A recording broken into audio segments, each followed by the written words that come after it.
السلام عليكم يا دكاترة. ان شاء الله تجربة النهاردة ازاي اعين الفوسفورس في السيرم عن طريق الكت. دي البامفلت بتاع الكت بتاعتنا. اول حاجة البرنسبل ان الان اورجانيك فوسفات بيتفاعل مع الامونيوم مولوبيدات في وجود السلفوريك اسيد عشان يدينا الفوسفومولوبيدات. تركيز الفوسفومولوبيدات بيتناسب تناسب طردي مع الان اورجانيك فوسفات الموجود في العينة، فبالتالي تركيز الفوسفومولوبيدات اللي انا هطلعه من الجهاز هو تركيز الان اورجانيك فوسفات اللي انا عايزة اعينه. تاني حاجة الرياجنت. اول رياجنت عندي هو الرياجنت ار. الرياجنت ار ده بيحتوي على الامونيوم مولوبيدات والسلفوريك اسيد اللي هيتفاعل مع الفوسفات الموجود في العينه ويديني الفوسفومولوبيدات اللي انا بقيس تركيزه عن طريق جهاز السبكتروفوتومتر.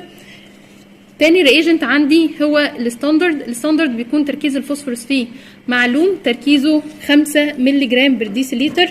تالت حاجه عندي السامبل اللي هي عباره عن السيرم اللي انا عايزه اعين فيها تركيز الفوسفورس.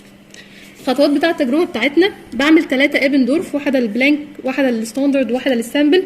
اول حاجه بعملها بضيف 1 مللي من الرياجنت على 3 ابندورف. بعد كده بضيف 10 مايكروليتر من ديستلد ووتر في الابندورف بتاعه البلانك، بضيف 10 مايكروليتر من الستاندرد في الابندورف بتاعه الستاندرد، وبضيف 10 مايكروليتر من السامبل في الابندورف بتاعه السامبل. بعمل ميكس كويس قوي واستنى لمده 10 دقائق في درجه حراره من 15 ل 25 او لمده 5 دقائق في ووتر باص درجه حرارته 37. بعد ما بعدي المده دي بروح اقيس الاوبتيكال دينستي بتاعه السامبل والستاندرد عن طريق جهاز السبكتروفوتومتر عند ويف لينس 340. دلوقتي هنبدا شغل العملي. اول خطوه عندي ان انا هضيف 1 مللي من الرياجنت على ال3 ايفندورف. دي المايكرو بيبت بتاعتي من 100 الى 1000 مايكروليتر، بظبطها على 1000 مايكروليتر اللي بتعادل عندي 1 مللي.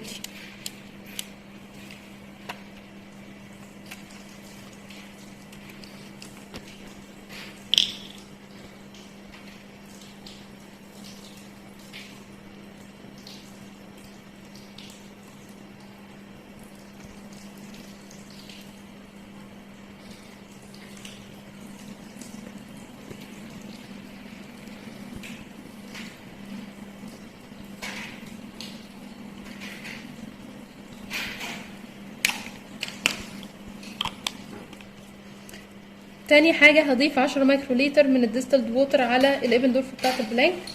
دي المايكرو بيبت بتاعتنا من 5 من 10 ل 10 مايكروليتر، هظبطها على 10 مايكروليتر.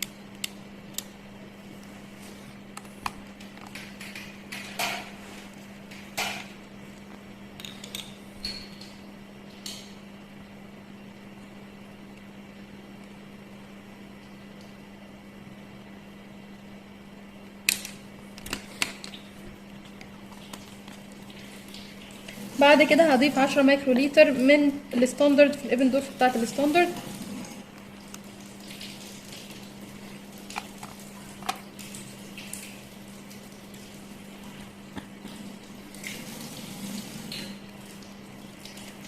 وهعمل ميكس كويس up and down.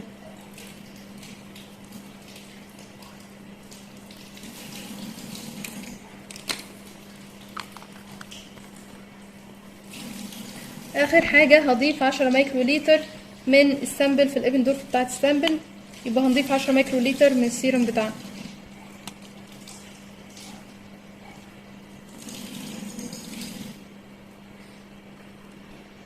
وهعمل ميكس كويس.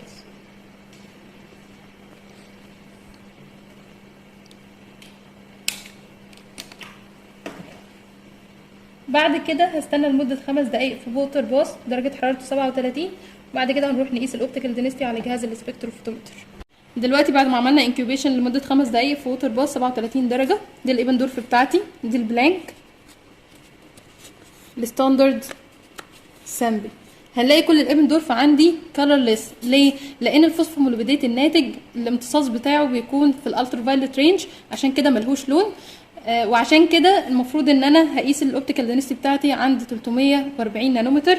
وفي الحاله دي انا هستخدم الكوارتز كيوفيت، ما ينفعش استخدم البلاستيك او الجلاس. دلوقتي اول حاجه هنظبط الويف لينس بتاع الجهاز عند 340.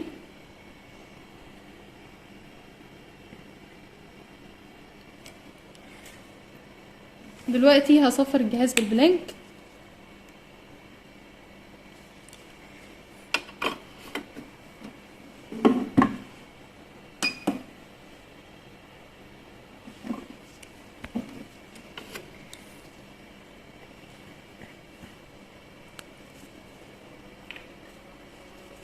هقيس بعد كده عندي السامبل.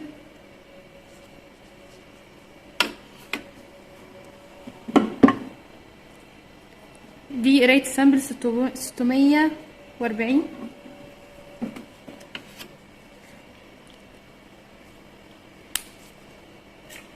هقيس بعد كده الستاندرد.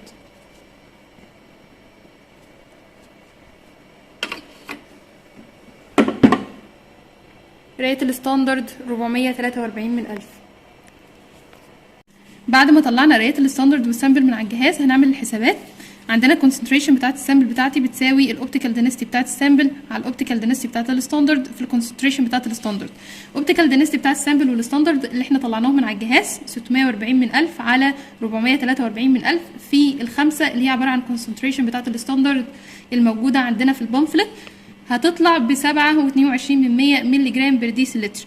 هنقارن القيمه اللي احنا طلعناها بالنورمال فاليو اللي هي من 2.7 ل 4.5 مللي جرام بر ديسيلتر، فهنلاقي ان الشخص ده عنده هايبر فوسفاتيميا.